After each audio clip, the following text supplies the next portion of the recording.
But for some reason, as I was walking in, I put the whistle in my pocket. I walk into the bar. I say hello. My buddy goes, "Hey, stupid." I turn around. I haven't seen him since I moved here. I give him a big hug. We grew up together. And as we're talking, another friend of mine comes in. I hug him. Let's get a table. And also my other buddy walks in. So the four of us are there.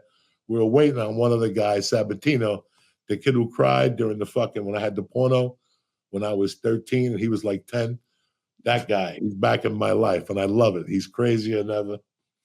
So he's back in your life. Yeah, he just popped back up after like a couple of years. You know what I'm saying? Things happen. Anyway, yeah. Anyway. Anyway. So you brought the whistle? I brought the whistle. We're sitting there, and the owner, a sweetheart of a guy, and my friend, the manager, are eating dinner with us. And cracking jokes at the table, we're laughing. Now, my friends know I got a whistle, but the owner and my buddy don't know I have a whistle. And I hit the whistle twice. They both got up at the same time and ran because they thought the fire alarm had gone off. So me and my buddies are howling, and I'm like, don't say nothing. They sit down again. I hit them with another whistle. Like 8 minutes later, they're both like, Jesus Christ, what the fuck is going on? You know, You're terrorizing New Jersey. You're terrorizing New Jersey. Yeah, you see it like, who brings a whistle and your buddy works there? That's so fucking, oh my God. Look, I'm 60. I'm half retarded. And I got to kill time. You know what I'm saying? I'm just trying to, I'm just trying to have a good time and keep it together. That's it. That's a good birthday card. And if it's a whistle, fuck it, so be it. What do you want me to drive around with a fucking BB gun and shoot people at the bus stop? No, I'm really happy you're not doing that. I didn't know you had to bring a whistle around, though. Listen, when you bring a whistle around in these times, it keeps people in check, especially that whistle. It's fucking tremendous. Sometimes I do it, my daughter jumps up in the car. She don't even see me. But anyway, Lee, I got to drop this on you. What's up? So me and my 3 buddies sit down, 4 buddies, we're talking, blah, blah, blah, blah, blah. And all of a sudden my buddy says to me, hey, behind you is your old buddy, Mike Bertoli. Fucking, I know Mike since I'm a kid. Great guy. Turn around, he's with his mom. She's like 100. She still looks good though. And Mike looks at me and I go, and he gets up, he gives me a hug. Good to see you, all this shit. Last time I saw him at a wake when I came back here. And I'm hugging him and I'm looking at this dude and he's looking at me, pointing at me, Lee. So I'm like, oh no, I got to deal with this fucking guy. He's going to want a picture. I'm just about to sit down and eat and order. I looked a little closer at him and I'm like, holy fuck. That's my old CYO coach from the 8th grade. Basketball? Yep. His name was Steve Rubinaccio. He was my coach at St. Michael's. The assistant coach was Steve Acciardi. Holy shit. And dog, we held each other. I cried because I knew Rube when my mother was alive. Like I knew Rube, and I used to always break his balls. I would always, when I was playing for him, I'd always go, because he was a cameraman. He was a young kid. I was going to say. If I was fucking 13, he had to be 19, 20. Oh, shit. Okay. 21, and he was already a cameraman on Good Morning America.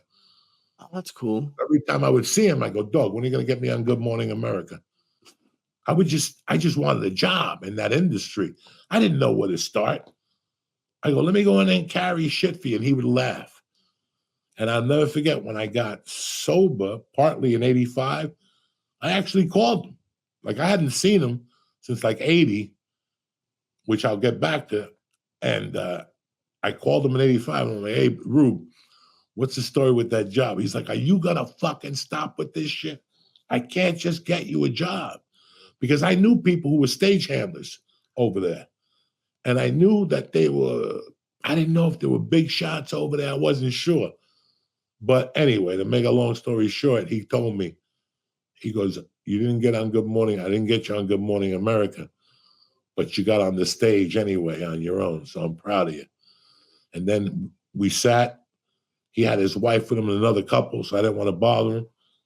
And then at one point he walked over and he goes, you know, I was just thinking about the time you and that other North Bergen guy robbed all the fucking boosters. Do you remember that? And I go, yes, I do. We must have taken 800 stickers. In those days, we called them boosters. They were fucking stickers.